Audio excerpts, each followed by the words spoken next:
For 3 days, the United States and Iran have held their fire, offering the clearest opening yet for diplomacy after nearly 2 weeks of intense fighting. Pakistan and Qatar are leading efforts to bring both sides back to the negotiating table. Middle Eastern officials told the Associated Press that mediators are continuing to exchange messages between Washington and Tehran and are hopeful of making progress. But there is still confusion over whether talks have actually begun. US President Donald Trump says they have. Speaking to reporters aboard Air Force One, Trump claimed Iran had requested a meeting, both directly and through intermediaries. He said the two sides were already talking and described the discussions as positive. I think he's done a great job. We've pretty much destroyed their military. They want to meet, and we're meeting. We'll see what happens. There's a chance we could make a deal. Without what we did, they wouldn't even be talking to us. They requested a meeting through their surrogates and directly. And we're meeting, and, good things can happen, I guess. Oil dropped very big today. Stock markets, as of about an hour ago, was like through the roof. But no, they requested a meeting. They would not have requested the meeting if we were doing poorly. The only reason they want to meet is because we've been hitting them very hard. We don't want the Venezuela. Why are you doing what you did after we won in about 48 minutes approximately? They said, oh, that was a good move. Well, the same thing's happening in Iran. People just don't see it. We have destroyed their Navy. We've destroyed their Air Force. We've destroyed their leadership. We've destroyed their anti-aircraft weaponry. Their drones are being made at a rate of about 7%.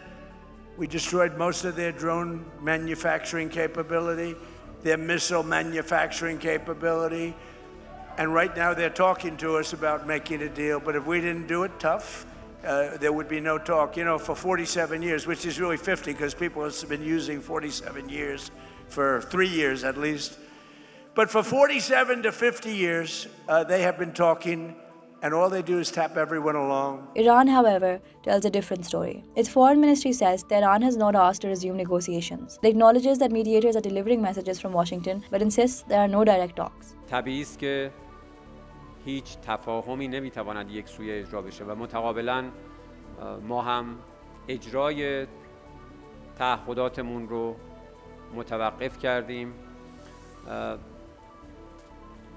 این که در آینده ما به چه سمت و سوی خواهیم رفت، این رو باید زمانی که برسیم به اونجا در موردش صحبت بکنیم. اما یک چیز مشخص است: ما به هیچ عنوان از اصول و مبانی که به عنوان منافع و امنیت ملی خودمون تعریف کردیم به هیچ عنوان کوتاه نخواهیم اومد. What both sides agree on is that the immediate fighting has stopped. The US suspended its attacks on Saturday after nearly 2 weeks of strikes on Iran's coastal areas and infrastructure. The escalation began after Iran fired on commercial vessels trying to cross the Strait of Hormuz, one of the world's most important energy routes. Iran then retaliated against countries hosting American troops. Those attacks killed 3 US service members at a base in Jordan and another in Iraq. Now, Washington and Tehran are trying to revive the Memorandum of Understanding they signed in June. That agreement ended an earlier round of fighting, but collapsed over conflicting interpretations of who controls passage through the Strait of Hormuz. And it is this dispute that remains at the heart of the crisis.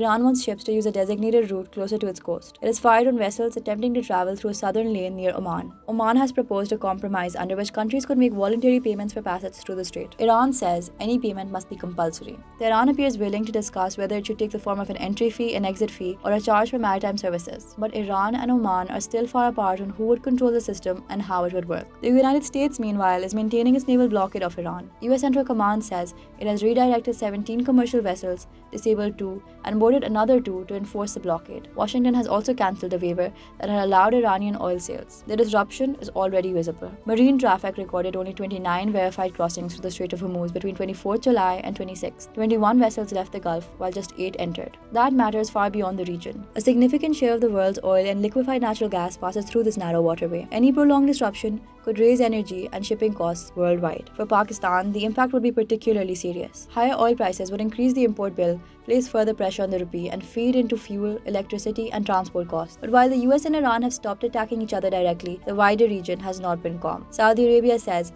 it intercepted drones targeting oil facilities in the eastern province and the capital Riyadh. It blamed Iran-aligned armed groups based in Iraq and warned that it reserved the right to respond. Iraq says it is investigating the allegation and will not allow its territory to be used to attack neighboring countries. Yemen's Houthi movement separately claimed an attack on Saudi oil transport infrastructure infrastructure. It remains unclear whether the two incidents were connected. Jordan also intercepted 2 drones, while attacks were reported on camps housing Iranian Kurdish opposition fighters in northern Iraq. The source of those drones has not been established. These attacks expose a central weakness in the diplomatic effort. Even if Iran continues to hold its fire, armed groups aligned with Iran may not do the same, and any Saudi or American response could pull the region back into direct confrontation. The pause has also raised questions about US military supplies. Reports have suggested that concerns over missile interceptor stocks contributed to Washington's decision to stop its attacks. Trump denied that, saying the US had plenty of ammunition and was increasing production of Patriot interceptors. The future of the diplomatic effort may also depend on Trump's meeting with Israeli Prime Minister Benjamin Netanyahu at the White House. Israel joined the US in attacking Iran,